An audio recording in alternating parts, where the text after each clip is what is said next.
शांभवी चौधरी केंद्रीय मंत्री चिराग पासवान की पार्टी एलजेपी की सबसे युवा सांसद हैं। समस्तीपुर लोकसभा क्षेत्र की सांसद शांभवी को वन नेशन वन इलेक्शन के लिए गठित संयुक्त संसदीय समिति जेपीसी का सदस्य नियुक्त किया गया है। यह नियुक्ति न केवल समस्तीपुर बल्कि पूरे बिहार के लिए गर्व का क्षण है।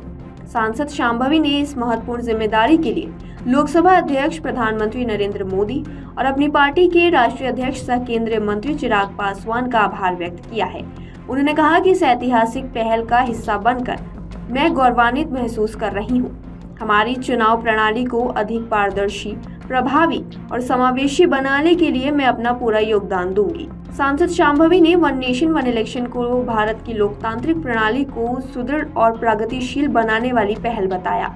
उन्होंने कहा कि इस विचार से इससे संसाधनों को बेहतर उपयोग होगा, चुनावी खर्चों में कमी आएगी, जनता के समय और ऊर्जा की बचत होगी और देश में स्थिरता और समावेशिता बढ़ेगी। यह प्रणाली जनता और प्रशासन के बीच बेहतर तालमेल स्थापित करने में मदद करेगी। वहीं आपको बता दें, शांभवी चौधरी ने विपक्ष के प्रदर्शन को लेकर भी बयान दिया है। उन्होंने क्या कहा है, आइए आपको सुनाते हैं। देखिए, विपक्ष के पास हमने पहले भी कहा है, हम बार बार कहते हैं कि देश हित के मुद्दे उनके पास नहीं है और उनको एक आदत हो गया है कि कैसे भी सदन की कार्रवाई को उनको स्थगित करना है। अब उसके लिए वो नए नए एक होता है ना कि तिल का ताड़ बनाने का जो बात होता है, किसी भी एक लाइन को उसको तोड़ मरोड़ के पेश करने का उनका आदत हो गया है। जब भी आप देखेंगे हल्ला हंगामा चलेगा। हमने पहले भी कहा है कि ये विपक्ष कमज़ोर विपक्ष है क्योंकि ये देश हित के मुद्दे पे चर्चा ही नहीं करना चाहती। जब हम संविधान पे भी चर्चा कर रहे थे तब भी ये संविधान एक इतने भाषण हुए लेकिन संविधान शब्द उनके किसी ने भी संविधान के बारे में कुछ नहीं कहा। और जहाँ तक रही बात बाबा साहब अम्बेडकर जी की, तो हम लोग बार बार कहते हैं कि कांग्रेसी आज उनको एक पॉलिटिकल मुद्दा बना करके बार बार पेश करने का प्रयास करते हैं, लेकिन उनको कभी भी सम्मान उन्होंने नहीं दिया। हर बार उनको अपमानित करने का काम किया गया। संविधान सभा जिस सेंट्रल हॉल में जहाँ पे चर्चा हुई, जहाँ पे संविधान हमारा तैयार हुआ, वहाँ पे उनकी चित्र तक को कांग्रेस ने लगने नहीं दिया। जब भारत रत्न देने की भी बात आई तो अपने दो प्रधानमंत्री को उन्होंने भारत रत्न दिया, पर बाबा साहब को उन्होंने भारत रत्न नहीं दिया।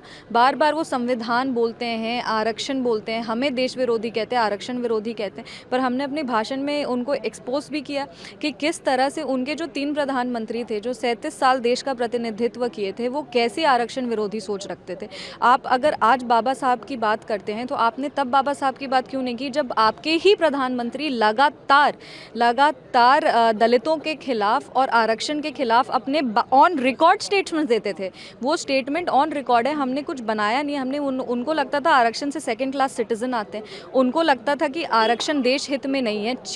अपने मुख्यमंत्रियों को उन्होंने चिट्ठी लिखी थी, जवाहरलाल नेहरू जी ने, कि आरक्षण के खिलाफ अपना आवाज़ उठाइए और आरक्षण क्यों नहीं होना चाहिए। तो ये तो आज हमें विपक्ष से पूछना चाहिए कि आप उनको आज राजनीतिक एक मुद्दा बना रहे, पर जब सही में सम्मान देने की बात थी, आप तो किसी भी अपने कार्य से ना आपके जो व्यवहार है उससे कहीं भी आपके बाबा साहब के तो आप फॉलोअर्स नहीं लगते हैं।